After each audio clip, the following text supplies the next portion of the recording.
Hello everyone. आज हम लोग पैलिंड्रोम नंबर और स्ट्रिंग के बारे में बात करेंगे। पहले हम लोग जान लें कि ये पैलिंड्रोम पैलिंड्रोम का कॉन्सेप्ट क्या होता है। देखिए, अगर कोई नंबर स्टार्टिंग से लिखा जाए 143 और इस नंबर को अगर रिवर्स कर दिया जाए तो ये क्या हो जाएगा? ये हो जाएगा 341। 341 और 143, ये नंबर इक्वल नहीं है तो ये नंबर पैलिंड्रोम नहीं होगा। अगर कोई नंबर आपका जैसे 141, इस नंबर को आप रिवर्स करें तो ये क्या हो जाएगा? ये रिवर्स होकर भी 141 रहेगा, तो ये नंबर फिर इक्वल है। तो ऐसा नंबर जिसको आप रिवर्ट करें तो वो रिवर्ट होने के बाद भी सेम ही आए, तो ऐसे नंबर को हम पैलिंड्रोम नंबर कहते हैं। ऐसे ही स्ट्रिंग कभी होता है, जैसे अगर आप कोई स्ट्रिंग लिखें जैसे डैड, ठीक है, डैड, अगर डैड को आप रिवर्ट करेंगे तब भी ये डैड ही रहेगा।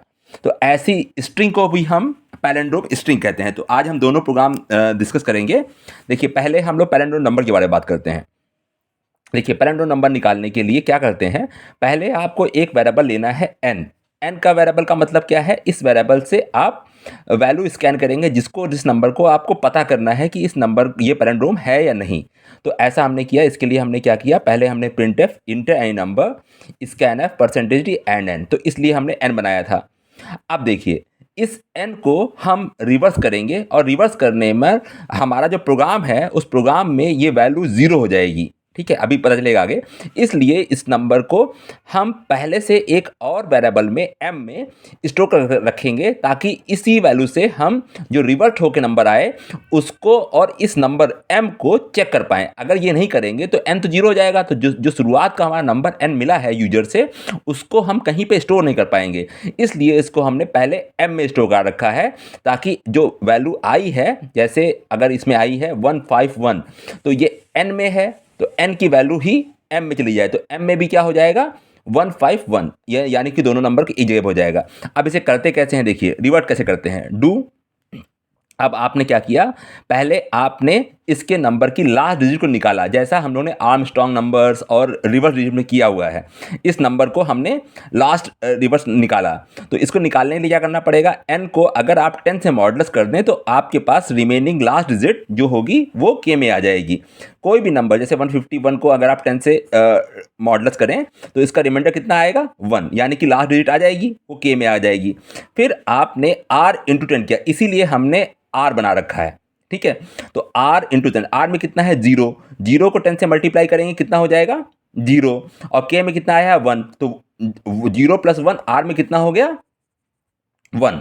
ठीक है, अब हमने क्या किया, अब 1 का काम खत्म हो गया, अब इस डिजिट को हमें हटाना है, तो हमने क्या किया, इसको डिक्रीमेंट डाला, तो n डिवाइड बाई 10, इसका आंसर कितना आएगा? 151 को अगर 10 से डिवाइड किया जाए तो आंसर आएगा 15, तो 15 आपका किस में आ जाएगा? n में। अब वापस आपने यहाँ चेक किया 15 इज ग्रेटर देन 0, यस है, तो वापस ये आपका प्रोग्राम चला गया यहाँ पे। अब देखिए 15 को 10 से मॉडुलस करेंगे तो क्या आ जाएगा? 5, तो k में कितना आ गया? 5, और r में कितना है इस समय? 1, तो 1 इंटू 10 कितना हो गया? 10, तो 10 प्लस 5, हाँ 10 प्लस 5, तो क्या हो गया ये? 15। ठीक है, तो r में कितना हो गया अब? 15, और फिर आपने क्या, 15 डिवाइड बाई 10, तो 15 को अगर 10 से डिवाइड करेंगे तो क्या आएगा? 1, तो n में कितना आ गया? 1, 1 इज ग्रेटर देन 0, यस है, वापस आएंगे, तो 1 मॉडुलस 10, इसका आंसर कितना आएगा? 1। ठीक है, तो k में 1 आ जाएगा। तो अब देखिए 15 इंटू 10 तो कितना आ जाएगा? 150, और प्लस k में कितना है? 1, तो ये क्या हो जाएगा? 151, यानी कि नंबर रिवर्ट हो गया, और रिवर्ट होकर और अब 1 डिवाइड बाई 10 करेंगे, इसका आंसर कितना आएगा? 0, तो 0 इज ग्रेटर देन 0 नहीं, तो यहाँ से बाहर। अब देखिए r में कितना है? 151, और m में कितना है? 151, तो इसका आंसर क्या आएगा? इक्वल टू है, तो द नंबर m यहाँ पे देखो प्रिंट करा रखा है, तो m, ये 151 इज द पैलिंड्रोम नंबर, ये आएगा। अगर s की जगह पर हमने कोई और नंबर लिया होता, जैसे 143 लिया होता, तो 143 यहाँ पे आ जाता, तो m में कितना हो जाता? 143। अब देखिए 143 को यहाँ पे करेंगे तो क्या हो जाएगा? यहाँ हो जाएगा 3, तो 3 0 इंटू 10, 0 प्लस 3, तो कितना हो जाएगा? 3। अगली बार आएगा तो 30 प्लस 4 क्या हो जाएगा 34। अगली बार करेंगे तो क्या हो जाएगा 1, है ना, 3 तो 341, तो 341। अब देखिए इसमें हो जाएगा 341 और इसमें कितना है 143 इज इक्वल टू नहीं, तो एल्स में आ जाएगा, तो परसेंटेज इज नॉट पैलेंड्रोम। तो ये हो जाएगा आपका पैलेंड्रोम का प्रोग्राम। समझ में आया? तो ये हुआ आपका नंबर पैलेंड्रोम। अब देखिए इसी तरह से आप अगर आप नंबर पैलेंड्रोम की जगह पर आप करें कि आपको ये पता करना है कि ये नंबर स्ट्रिंग में कैसे काम करेगा। तो देखिए स्ट्रिंग में काम करने के लिए आप palindrome string without using string function, इसको आप strlen और str रिवर्स इस तरह के फंक्शन से भी कर सकते थे, लेकिन अक्सर एग्जाम में और किसी भी पेपर्स में नॉर्मल फंक्शन से प्रोग्राम आता नहीं है। हमेशा ये आता है कि आपको वो स्ट्रिंग चेक करनी है जो पैलेंड्रोम की, और विदाउट यूजिंग स्ट्रिंग फंक्शंस, तो विदाउट यूजिंग स्ट्रिंग फंक्शन करना है, इसलिए हम लोग वैसे करेंगे। इसके लिए हमने देखिए एक वेरिएबल एरे बनाया है str20 का, जिसमें हम ओरिजिनल स्ट्रिंग लेंगे, और rtr20 बनाया है जिसमें हम रिवर्स स्ट्रिंग डालेंगे, और i और l से हम इसकी लेंथ और इसकी वैल्यू को कन्वर्ट करेंगे। देखिए कैसे करेंगे, देखिए printf इंटर एनी स्ट्रिंग, हमने क्या scanf %s और str, इससे हम str में स्ट्रिंग ले लेंगे। प्रीवियस लेक्चर में हमारे वीडियोस में हमने डाला हुआ है कि स्ट्रिंग की प्रोग्राम को कैसे कंसीडर करते हैं और स्ट्रिंग क्या होती है, बैकस्लैश नल तक जाती है, उसी बिहाफ पर आप देखेंगे। आप उसको मेरे प्रीवियस लेक्चर वीडियो को चेक कर लीजिएगा स्ट्रिंग वाले को, तब आपको समझ आ जाएगा कि for i equal to 0 str i not equal to backslash null, तब चलाना है, क्योंकि आखिरी डिजिट में बैकस्लैश नल रहता है। इससे आपको क्या मिल जाएगा, इसकी लेंथ मिल जाएगी। इस लेंथ को हमने क्या किया, इस लेंथ को हमने एल में डाल लिया, ठीक है। और लास्ट एल अगर देखिए str में अगर स्ट्रिंग में अगर आपने डाला मैन, तो str0 में तो m आ जाएगा, str1 में a आ जाएगा, str आपके 2 में आ जाएगा n, और str3 में क्या आएगा बैकस्लैश 0। तो इस समय l की वैल्यू क्या रहेगी 3, ठीक है। अब इसको रिवर्स करना है, इसलिए हमने इसको बैकस्लैश नल तो डालना नहीं है पहले उसमें, तो इसलिए l-1 कर दिया, तो l में क्या आ गया 2, ठीक है, अगर 3 की मैन पड़ी है।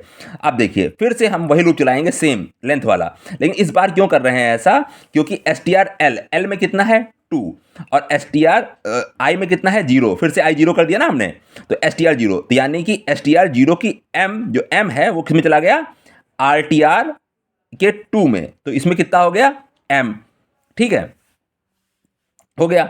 अब इसके बाद इसकी जो 1 की वैल्यू है यानी कि a, तो वो किस में चला गया rtr1 में, तो इसमें कितना आ गया a, ठीक है। और फिर rtr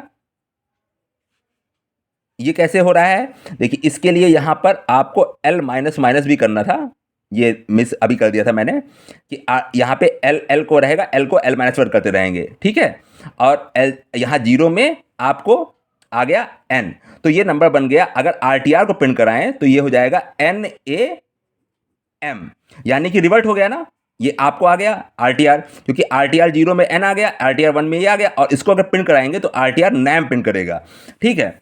अब देखिए अब आपको चेक करना है जो रिवर्स कराई है वो स्ट्रिंग और जो ओरिजिनल स्ट्रिंग है ये दोनों इक्वल है। अगर इन दोनों के सारे लेटर्स इक्वल हैं तो हम कहेंगे कि ये पैलेंड्रोम है, और अगर इनमें से कोई भी लेटर नॉट इक्वल टू है तो उस केस में हम कहेंगे कि ये स्ट्रिंग पैलेंड्रोम नहीं है। और पहले हम यही चेक करेंगे। इसको देखिए फिर से हमने क्या किया, i इक्वल टू 0 चलाया और वही सेम लूप चलाया है। यहां पर देखिए i को वापस हमने l में डाला है। इसके बाद क्यों डाला है, क्योंकि वापस हम चाह रहे हैं वही लेंथ आ जाए जो हमें चाहिए, क्योंकि इसके बिहाफ पे हमको चेक करेंगे लास्ट में।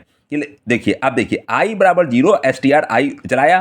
अब str i इस समय 0, इसका 0 और इसका 0, यानी कि n और m बराबर हैं नॉट इक्वल टू, तो इसे बताएगा स्ट्रिंग इज नॉट पैलेंड्रोम, और हम ब्रेक कर देंगे। तो इस टाइम पे i की वैल्यू कितनी आएगी 0, और l की वैल्यू कितनी है 3, तो नहीं है।